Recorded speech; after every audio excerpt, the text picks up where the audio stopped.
जय हिंद दोस्तों। आज हम लोग भारतीय साक्ष्य अधिनियम 2023 यानी बीएसए के कुछ बहुत ही जरूरी कॉन्सेप्ट्स को समझने वाले हैं। पर रुकिए, ये कोई किताबी लेक्चर नहीं होने वाला। हम प्रैक्टिकल प्रॉब्लम्स के जरिए इन मुश्किल लीगल आइडियाज को मास्टर करेंगे। तो चलिए इस प्रॉब्लम सॉल्विंग सेशन को शुरू करते हैं।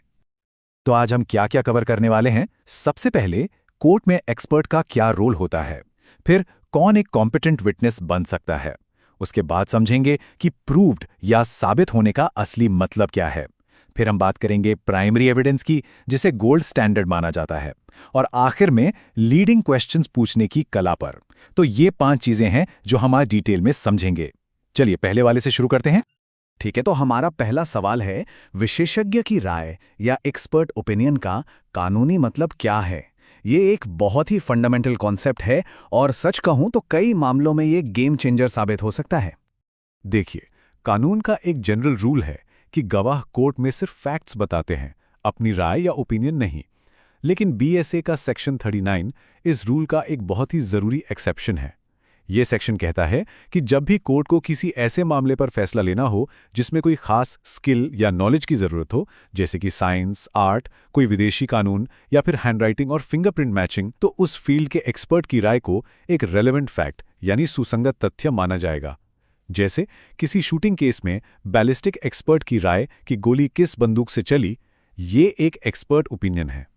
तो सवाल ये उठता है कि एक एक्सपर्ट की राय का वजन कितना होता है? क्या कोर्ट को उसे मानना ही पड़ता है? इसका जवाब हमें फॉरेस्ट रेंज ऑफिसर बनाम पी मोहम्मद अली के केस से मिलता है, जिसमें यह साफ किया गया कि एक्सपर्ट की राय सिर्फ एक सलाह है, ये कोई फैसला नहीं है।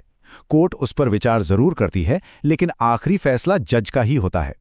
मान लीजिए डॉक्टर कहता है कि मौत जहर से हुई है, लेकिन मौके से एक सुसाइड नोट भी मिलता है। यहां कोर्ट डॉक्टर की राय को बाकी सबूतों के साथ तौलेगी। हाँ, ये बात भी सही है कि कुछ मामलों में, जैसे कोई कॉम्प्लेक्स डीएनए मैच हो जहां कोई और सबूत ना हो, वहां एक्सपर्ट की राय लगभग निर्णायक हो सकती है। तो इसका वजन केस टू केस बदलता रहता है। चलिए अब अपने दूसरे सवाल पर चलते हैं। सोचिए, एक ऐसा गवाह है जो बोल नहीं सकता, तो क्या कानून की नज़र में वो गवाही देने के लिए सक्षम यानी कॉम्पिटेंट है? ये सवाल न्याय की पहुंच यानी एक्सेस टू जस्टिस से जुड़ा हुआ है। इसका सीधा और साफ जवाब है हाँ, बिल्कुल। बीएसए का सेक्शन 125 ये पक्का करता है कि कोई भी व्यक्ति सिर्फ इसलिए गवाही देने से न रह जाए क्योंकि वो बोल नहीं सकता। कानून कहता है कि ऐसा गवाह किसी भी दूसरे तरीके से अपनी बात रख सकता है जिससे उसकी बात समझी जा सके, चाहे वो लिख कर दे या फिर इशारों यानी साइंस का इस्तेमाल करे। बस एक शर्त है कि ये सब कुछ खुली अदालत यानी ओपन कोर्ट में होना चाहिए। और यहां एक बहुत ही इंटरेस्टिंग पॉइंट है। जब कोई गवाह लिखकर या इशारों से गवाही देता है तो कानून उसे डॉक्यूमेंट्री एविडेंस नहीं बल्कि ओरल एविडेंस यानी मौखिक साक्ष्य मानता है। ये एक बहुत ज़रूरी लीगल पॉइंट है, याद रखिएगा। दूसरी बात, गवाही हमेशा ओपन कोर्ट में होनी चाहिए। और तीसरा, अगर ज़रूरत पड़े तो इशारों को समझने के लिए एक इंटरप्रेटर भी अपॉइंट किया जा सकता है, जैसा कि सुप्रीम कोर्ट ने स्टेट ऑफ राजस्थान बनाम दर्शन सिंह के केस में कहा था। जब इतने मुश्किल लीगल कॉन्सेप्ट्स इतनी आसानी से क्लियर हो जाते हैं तो कॉन्फिडेंस अपने आप बढ़ जाता है। अगर ऐसी ही क्लैरिटी पसंद आ रही है तो और भी लीगल कॉन्सेप्ट्स को मास्टर करने के लिए सब्सक्राइब जरूर करें। अब हम आते हैं एविडेंस लॉ की बिल्कुल बुनियाद पर। जब हम कहते हैं कि कोई बात साबित हो गई है तो इसका असल में कानूनी मतलब क्या होता है? कोर्ट आखिर किस स्टैंडर्ड पर किसी फैक्ट को सच मानती है? तो बेसिकली प्रूव्ड की डेफिनेशन के 2 हिस्से हैं। पहला, जब कोर्ट को सामने रखे सबूतों के आधार पर पूरा यकीन हो जाए कि कोई बात सच है, और दूसरा, जो ज्यादा प्रैक्टिकल है, जब कोर्ट को उस बात का होना इतना ज्यादा प्रोबेबल यानी संभावित लगे कि एक आम समझ वाला इंसान उन हालातों में यही मानकर चलेगा कि हाँ, ये बात सच है। मतलब 100% सर्टेनिटी नहीं, बल्कि एक बहुत हाई डिग्री ऑफ प्रोबेबिलिटी। तो यहाँ जो की टेक अवे है वो ये है कि इंडियन एविडेंस लॉ में किसी बात को साबित करने के लिए मैथमेटिकल सर्टेनिटी की जरूरत नहीं है। यहां का स्टैंडर्ड है प्रूडेंट मैन टेस्ट। कोर्ट खुद से पूछती है, क्या पेश किए गए सबूतों को देखकर एक नॉर्मल समझदार इंसान इसी नतीजे पर पहुंचेगा कि यह बात सच है? अगर जवाब हां है तो वो फैक्ट साबित यानी प्रूव्ड माना जाएगा। हमारा चौथा कॉन्सेप्ट है डॉक्यूमेंट्री एविडेंस का गोल्ड स्टैंडर्ड, यानी सबसे बेहतरीन, सबसे भरोसेमंद सबूत, जिसे हम कहते हैं प्राइमरी एविडेंस। ये डॉक्यूमेंट से जुड़े मामलों में सबूत की सबसे ऊंची कैटेगरी है। प्राइमरी एविडेंस की डेफिनेशन बहुत सीधी है। इसका मतलब है वो मूल दस्तावेज यानी ओरिजिनल डॉक्यूमेंट जिसे कोर्ट के सामने जांच के लिए पेश किया जाता है। इसे बेस्ट एविडेंस इसलिए कहते हैं क्योंकि इसमें छेड़छाड़ या गलती की गुंजाइश न के बराबर होती है। कानून का जनरल रूल भी यही है कि जब भी किसी डॉक्यूमेंट के कंटेंट्स को साबित करना हो तो आपको उसका ओरिजिनल वर्जन ही पेश करना होगा। एक सिंपल से एग्जाम्पल से समझते हैं इसको। अगर ये साबित करना है कि एक जमीन बेची गई है तो कोर्ट में असली रजिस्टर्ड सेल डीड ही पेश करनी होगी। उसकी फोटोकॉपी से काम नहीं चलेगा। वो जो असली दस्तावेज है वही प्राइमरी एविडेंस है और कानून की नज़र में उसका वजन सबसे ज्यादा है। एग्जाम्स के लिए ऐसी प्रैक्टिकल क्लैरिटी मिलना बहुत हेल्पफुल है ना? तो फिर ऐसे ही और डिटेल्ड ब्रेकडाउन्स के लिए सब्सक्राइब बटन दबाने में देर क्यों करनी? और अब आते हैं हमारे आज के आखिरी टॉपिक पर, जो कोर्ट के कार्यवाही का एक बहुत ही प्रैक्टिकल पहलू है, सवाल पूछने का तरीका। सूचक प्रश्न या लीडिंग क्वेश्चन ये आखिर होता क्या है? बीएसए के सेक्शन 146 के मुताबिक लीडिंग क्वेश्चन वो सवाल है जिसके अंदर ही उसका जवाब छुपा होता है। मतलब सवाल पूछने वाला व्यक्ति ही गवाह को ये सजेस्ट कर रहा है कि उसे क्या जवाब देना है। जैसे ये पूछना कि क्या आपने अभियुक्त को रात 8 बजे चाकू के साथ देखा था, एक लीडिंग क्वेश्चन है, क्योंकि ये समय, हथियार और व्यक्ति सब कुछ खुद ही बता रहा है। तो फर्क समझिए, एक non leading question open ended होता है, जैसे आपने रात 8 बजे क्या देखा, ये गवाह को अपनी कहानी बताने का मौका देता है। वहीं एक लीडिंग क्वेश्चन सीधा जवाब सुझाता है, जैसे आप सोमवार की रात पीड़ित के घर पर थे, है ना? आमतौर पर एक वकील अपने ही गवाह से यानी एग्जामिनेशन इन चीफ में ऐसे सवाल नहीं पूछ सकता, क्योंकि ये तो गवाह को सिखाने जैसा हो गया। लेकिन हाँ, विरोधी पक्ष के गवाह से जिरह यानी क्रॉस एग्जामिनेशन के दौरान ऐसे सवाल पूछने की इजाज़त होती है, ताकि उसकी गवाही की सच्चाई को परखा जा सके। चलिए अब बढ़ते हैं अगले महत्वपूर्ण सवाल की तरफ, जो सेकेंडरी एविडेंस यानी कि द्वितीयक साक्ष्य से जुड़ा है। देखिए, कानून तो हमेशा कहता है कि ओरिजिनल दस्तावेज ही पेश करो, है ना?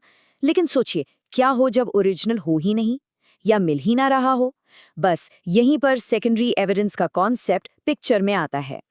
तो सवाल ये है कि सेकेंडरी एविडेंस आखिर है क्या, और वो कौन सी परिस्थितियां हैं, कौन से हालात हैं जिनमें इसे अदालत में मंजूर किया जा सकता है, मतलब एडमिसिबल माना जा सकता है। ये एक बहुत ही प्रैक्टिकल सवाल है जो लीगल प्रैक्टिस में आप समझिए रोज ही सामने आता है। देखिए, साक्ष्य विधि का ना एक सुनहरा नियम है जिसे कहते हैं बेस्ट एविडेंस रूल। मतलब हमेशा सबसे बेस्ट सबूत यानी कि ओरिजिनल दस्तावेज ही पेश किया जाना चाहिए। लेकिन भारतीय साक्ष्य अधिनियम 2023 का सेक्शन 58 हमें एक रास्ता दिखाता है। वो कहता है कि जब ओरिजिनल ना हो तब सेकेंडरी एविडेंस दिया जा सकता है। तो ये है क्या? इसमें कई चीजें आती हैं, जैसे कि सर्टिफाइड कॉपीज, किसी मैकेनिकल प्रोसेस से बनी कॉपियां, सबसे कॉमन एग्जाम्पल है फोटोकॉपी, और हाँ, यहाँ तक कि किसी दस्तावेज के कंटेंट का ओरल अकाउंट, मतलब जुबानी ब्यौरा भी, अगर वो उस व्यक्ति ने दिया है जिसने उस दस्तावेज को अपनी आंखों से देखा है। तो सबसे क्रूशल सवाल ये उठता है, आखिर ये सेकेंडरी एविडेंस अदालत में पेश कब किया जा सकता है? ऐसे ही तो नहीं कर सकते। तो चलिए देखते हैं कानून इसके लिए क्या कहता है। सेक्शन 60 इसके लिए कुछ खास कंडीशंस बताता है। पहली, जब ओरिजिनल दस्तावेज विरोधी पक्ष के पास हो और आपने उसे नोटिस भी दिया फिर भी वो पेश नहीं कर रहा। दूसरी, जब विरोधी पार्टी ने खुद ही लिखकर मान लिया हो कि हाँ, वो दस्तावेज मौजूद है। तीसरी और सबसे आम, जब ओरिजिनल खो गया हो या नष्ट हो गया हो। चौथी, जब ओरिजिनल इतना बड़ा या भारी हो कि उसे आसानी से अदालत में लाया ही नहीं जा सकता। सोचिए, जैसे कोई पत्थर पर लिखा लेख हो। और आखिर में, जब दस्तावेज एक पब्लिक डॉक्यूमेंट हो, जैसे कि आपका बर्थ सर्टिफिकेट, तो उसकी सर्टिफाइड कॉपी दी जा सकती है। अब कानून तो हमने देख लिया, लेकिन हमारी न्यायपालिका ने, हमारे कोर्ट्स ने इन नियमों को कैसे समझा है, ये जानना बहुत जरूरी है। कल्याण सिंह बनाम श्रीमती छोटी के मामले में सुप्रीम कोर्ट ने एकदम साफ कर दिया कि एक रजिस्टर्ड सेल डीड यानी कि बेनामे की जो सर्टिफाइड कॉपी होती है वो एक बिल्कुल वैलिड द्वितीयक साक्ष्य है। ये एक बहुत ही लैंडमार्क जजमेंट है जो प्रॉपर्टी के मामलों में बहुत काम आती है। अच्छा, अब यहाँ एक बहुत ही ज़रूरी प्रोसीजरल बात सामने आती है जिसे समझना ज़रूरी है। राकेश मोहिंद्रा बनाम अनीता बेरी मामले में अदालत ने एक अहम बात कही। उन्होंने कहा कि आप सीधे सीधे उठकर फोटोकॉपी पेश नहीं कर सकते। नहीं, आपको पहले अदालत के सामने ये साबित करना होगा, एक तरह से एक फाउंडेशन बनानी होगी कि ओरिजिनल दस्तावेज सच में खो गया है या नष्ट हो गया है। और इसके लिए कोर्ट की इजाज़त लेना, परमिशन लेना मैंडेटरी है, अनिवार्य है। तो क्रूशल पॉइंट ये है कि सेकेंडरी एविडेंस पेश करने के लिए एक मजबूत आधार, एक सॉलिड ग्राउंड बनाना पड़ता है। अच्छा, हमने साक्ष्य यानी एविडेंस की तो बात कर ली, लेकिन इस साक्ष्य को अदालत में पेश कौन करेगा? एक गवाह।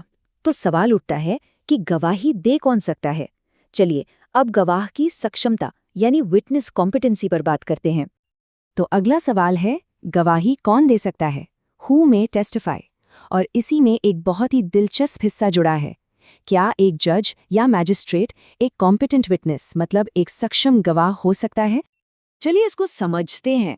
कानून का जो शुरुआती पॉइंट है वो बहुत ही ब्रॉड और इंक्लूसिव है, मतलब सबको शामिल करने वाला। भारतीय साक्ष्य अधिनियम का सेक्शन 124 कहता है कि सभी व्यक्ति गवाही देने के लिए सक्षम हैं, जब तक कि उन्हें किसी वजह से अयोग्य न ठहरा दिया जाए। कानून किसी को लिंग, जाति या धर्म के आधार पर गवाही देने से बिल्कुल नहीं रोकता।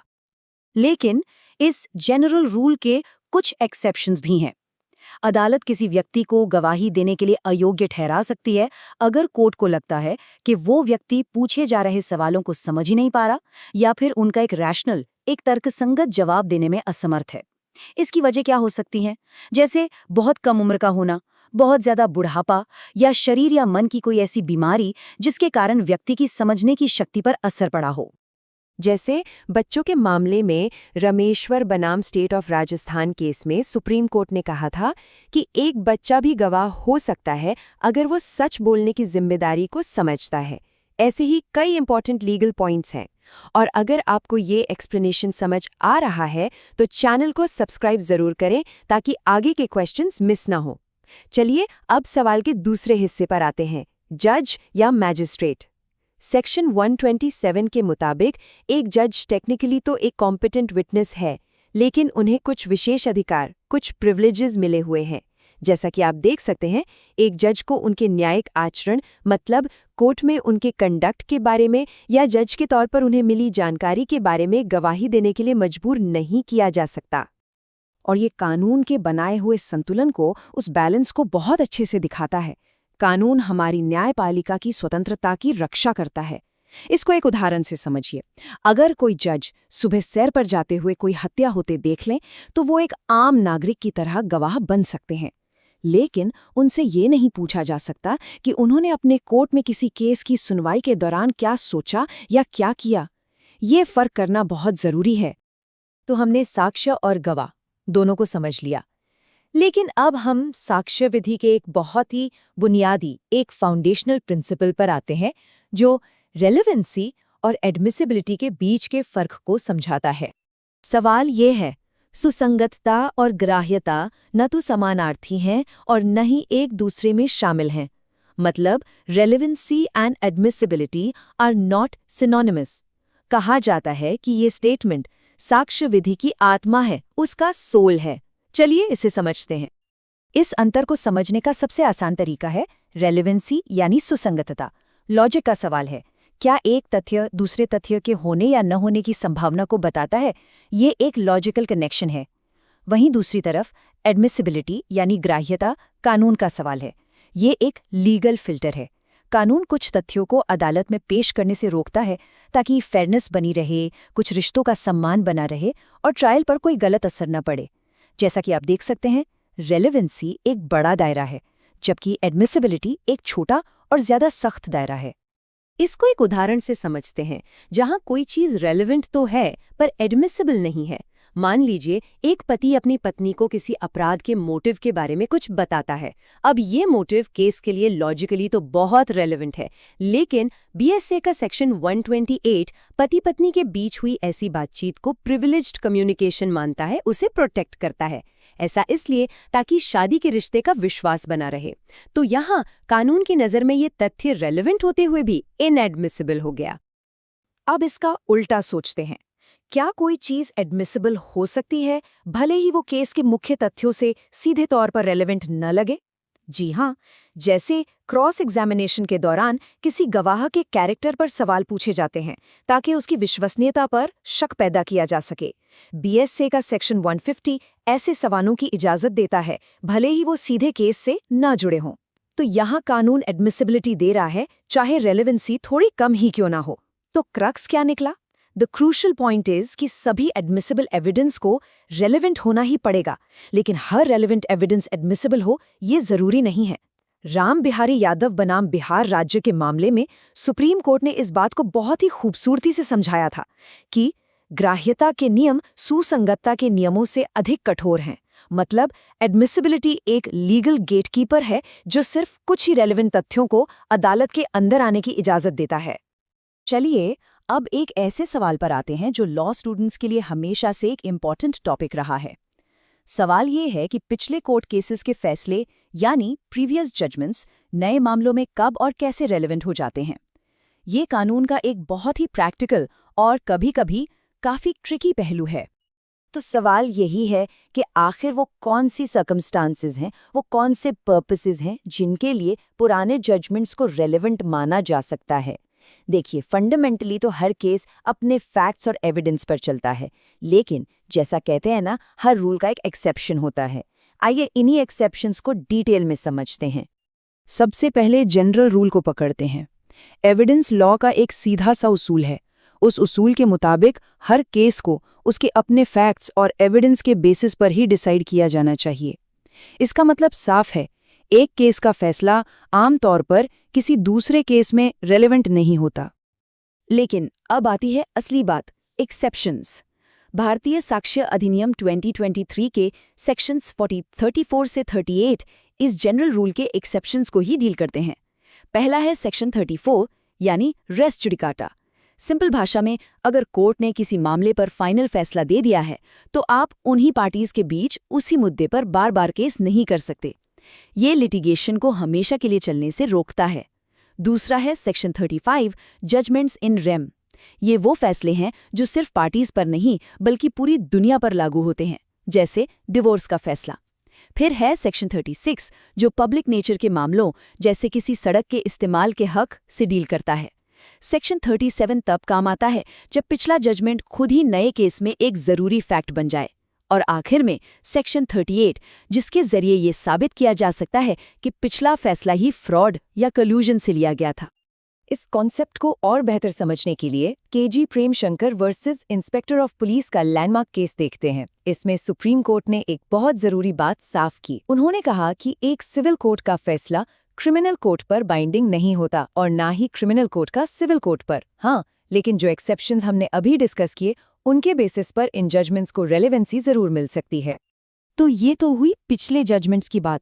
अब आगे बढ़ते हैं और देखते हैं कि कोर्ट खुद कैसे कुछ साबित हो चुके फैक्ट्स के बेसिस पर लॉजिकल कंक्लूजन्स तक पहुंचती है। ये प्रोसेस जस्टिस डिलीवरी के लिए बहुत जरूरी है। ओके, सो हमारा अगला सवाल है प्रिजम्पशन यानी उपधारणा के बारे में। सोचिए, कोर्ट के पास हर चीज का डायरेक्ट प्रूफ नहीं होता, तो वो क्या करती है? वो कुछ मौजूदा फैक्ट्स के बेसिस पर एक लॉजिकल अनुमान लगाकर आगे बढ़ती है। इसी को प्रिजम्पशन कहते हैं। इसके 3 मेन टाइप्स हैं, मे प्रिज्यूम, शैल प्रिज्यूम और कंक्लूसिव प्रूफ। चलिए इनके बीच का फर्क जानते हैं। इन तीनों के बीच का डिफरेंस बहुत अहम है, तो ध्यान से सुनिएगा। पहला है मे प्रिज्यूम। यहाँ कोर्ट के पास पूरी आज़ादी है, ये उनका विवेकाधिकार है। वो चाहे तो एक फैक्ट को साबित मान सकती है या उसके लिए और सबूत मांग सकती है। फॉर एग्जाम्पल, किसी के पास चोरी का सामान मिले तो कोर्ट मान सकती है कि वो चोर है। दूसरा है शैल प्रिज्यूम। अब यहाँ कोर्ट के हाथ बंधे हुए हैं। कोर्ट के पास कोई चॉइस नहीं है, उसे एक फैक्ट को साबित मानना ही पड़ेगा जब तक कि उसे झूठा साबित न कर दिया जाए। जैसे अगर कोई 7 साल से लापता है तो लॉ मानेगा कि वो मर चुका है। इसका एक powerful example SMT Shanti versus state of Haryana case है, जहां डाउरी डेथ के मामलों में शैल प्रिज्यूम का प्रिंसिपल अप्लाई किया गया था। और तीसरा और सबसे पावरफुल है कंक्लूसिव प्रूफ। इसके आगे कोई दलील नहीं चलती। जब एक फैक्ट साबित हो गया तो कोर्ट दूसरे को फाइनल मान लेगी और उसे चैलेंज करने का कोई मौका नहीं देगी, जैसे शादी के दौरान पैदा हुए बच्चे की लेजिटिमेसी। तो बॉटम लाइन क्या है? कब कोर्ट मे प्रिज्यूम, कब कोर्ट शैल प्रिज्यूम और कब प्रूफ कंक्लूसिव हो जाता है। सिंपल। चलिए अब उस टॉपिक की तरफ बढ़ते हैं जिसमें लॉ स्टूडेंट्स को सबसे ज्यादा कंफ्यूजन होता है। Okay, next question, admission versus confession. हम रोजमर्रा की जिंदगी में इन दोनों वर्ड्स को इंटरचेंज करके यूज कर लेते हैं, राइट? लेकिन लॉ की दुनिया में इनके बीच जमीन आसमान का फर्क है। तो चलिए आज इस कंफ्यूजन को हमेशा के लिए खत्म करते हैं। देखिए, इसको ऐसे समझिए, एडमिशन एक बड़ा सा सर्कल है, एक जीनस। इसमें कोई भी ऐसा स्टेटमेंट आ जाता है जो केस के किसी फैक्ट के बारे में कुछ हिंट देता है, चाहे वो सिविल केस हो या क्रिमिनल। अब इस बड़े सर्कल के अंदर एक छोटा सा सर्कल है, वो है कन्फेशन। ये एक स्पेशल टाइप का एडमिशन है जहां कोई साफ साफ अपना गुनाह कबूल कर लेता है। इसलिए कन्फेशन सिर्फ और सिर्फ क्रिमिनल केसेस में ही रेलेवेंट है और इसकी एविडेंशियरी वैल्यू भी एडमिशन से कहीं ज्यादा स्ट्रांग होती है। इसीलिए वो फेमस लीगल मैक्सिम है, all confessions are admissions but not all admissions are confessions. मतलब हर कन्फेशन में आप कुछ ना कुछ एडमिट तो कर ही रहे हो, लेकिन हर एडमिशन कन्फेशन नहीं होता। बिल्कुल आसान है। अब यहाँ एक इंटरेस्टिंग ट्विस्ट है, क्या कोई इंसान अपने ही दिए हुए एडमिशन को अपने फायदे के लिए इस्तेमाल कर सकता है? Generally the answer is no. ऐसे स्टेटमेंट्स को सेल्फ सर्विंग कहते हैं, मतलब खुद को बचाने वाले बयान। But of course there are exceptions. Section 19 के अंडर कुछ खास हालात में, जैसे कि डाइंग डिक्लेरेशन के केस में, या जब स्टेटमेंट किसी के मेंटल या फिजिकल स्टेट से जुड़ा हो, तब ये पॉसिबल है। तो अब तक हमने लीगल प्रिंसिपल्स यानी सिद्धांतों की बात की, अब थोड़ा प्रैक्टिकल होते हैं। चलिए देखते हैं कि एक्चुअल कोर्टरूम में एविडेंस को हैंडल करने का प्रोसेस क्या है। तो अगला सवाल है विटनेस एग्जामिनेशन के 3 स्टेजेस के बारे में। ये 3 स्टेजेस हैं examination in chief, cross examination और री एग्जामिनेशन। सच कहूं तो यही वो प्रोसेस है जहां केस बनता या बिगड़ता है। समझिए, ये 3 स्टेप प्रोसेस किसी भी ट्रायल की बैकबोन है। Step 1, examination in chief. जिस पार्टी ने गवाह बुलाया है वो उससे सवाल पूछकर अपनी स्टोरी बिल्ड करती है। इसमें आप आमतौर पर लीडिंग क्वेश्चंस नहीं पूछ सकते। Step 2, cross examination. अब आती है असली चीज। ऑपोजिट पार्टी गवाह की सच्चाई को टेस्ट करती है, उसकी क्रेडिबिलिटी को चैलेंज करती है। यहाँ पे लीडिंग क्वेश्चंस यानी हाँ या ना वाले सवाल बिल्कुल अलाउड हैं। और स्टेप 3, री एग्जामिनेशन। यहाँ पहली पार्टी वापस आती है और क्रॉस एग्जामिनेशन में जो भी कंफ्यूजन क्रिएट हुआ उसको क्लियर करती है। लेकिन व्हाट इफ, क्या हो अगर आपका अपना ही गवाह पलट जाए, आपके ही खिलाफ बोलने लगे? इसी सिचुएशन को कहते हैं हॉस्टाइल विटनेस, और लॉ इसके लिए भी तैयार है। सेक्शन 148 के तहत कोर्ट की परमिशन से आप अपने ही हॉस्टाइल विटनेस को क्रॉस एग्जामिन कर सकते हैं। बेसिकली उसे सच उगलवाने की कोशिश कर सकते हैं। चलिए अब हम आते हैं अपने आखिरी सवाल पर, और ये सवाल एविडेंस लॉ के एक गोल्डन रूल से जुड़ा है। सवाल है, hearsay evidence is no evidence, यानी अनुश्रुत साक्ष्य साक्ष्य नहीं होता। इसका सीधा सा मतलब है कि सुनी सुनाई बातों की कोर्ट में कोई वैल्यू नहीं है। और ये बात बिल्कुल सही है, क्योंकि फेयर ट्रायल का मतलब ही यही है कि सबूत पक्का होना चाहिए, गॉसिप नहीं। देखिए, हमारा पूरा legal system best evidence rule पर टिका है, और सेक्शन 62 साफ साफ कहता है कि ओरल एविडेंस हमेशा हर हाल में डायरेक्ट होना चाहिए। मतलब जिसकी आंख उसकी गवाही, जिसने देखा वो बताए, जिसने सुना वो बताए। ये नहीं चलेगा कि ए कोर्ट में आकर कहे कि मुझे बी ने बताया था कि सी ने चोरी की। क्यों? क्योंकि असली स्पीकर बी है, ए नहीं, और कोर्ट बी से सवाल जवाब नहीं कर सकती, तो ए की बात सिर्फ एक अफवाह है, सबूत नहीं। लेकिन फिर से लॉ प्रैक्टिकल है, वो जानता है कि कुछ सिचुएशंस में हियर से ही आखिरी सहारा होता है। इसलिए इस रूल के भी कुछ जरूरी एक्सेप्शंस हैं, जैसे रेस्क जेस्टे, यानी ऐसी बातें जो क्राइम होते वक्त ही कही गई हों, या फिर एडमिशंस और कन्फेशंस। और सबसे इम्पॉर्टेंट एक्सेप्शन है डाइंग डिक्लेरेशन, यानी मरने से पहले दिया गया बयान। इसके अलावा बिजनेस के रेगुलर रिकॉर्ड्स या सरकारी डॉक्यूमेंट्स, ये सभी इसके एक्सेप्शंस में आते हैं। तो इसके साथ ही हमने इस डिटेल्ड एनालिसिस को अंजाम दे दिया है। और इस आखिरी सवाल के साथ भारतीय साक्ष्य अधिनियम 2023 के पेपर में आने वाले सभी जरूरी और इम्पॉर्टेंट क्वेश्चंस को हमने डिटेल में कवर कर लिया है। अगर आपको ये डिटेल्ड एनालिसिस पसंद आया तो चैनल को सब्सक्राइब करें ताकि हम और भी पेपर्स सॉल्व कर सकें। आपके सपोर्ट से हमें और भी कॉम्प्लेक्स लीगल टॉपिक्स को आसान बनाने की प्रेरणा मिलती है। जय हिंद।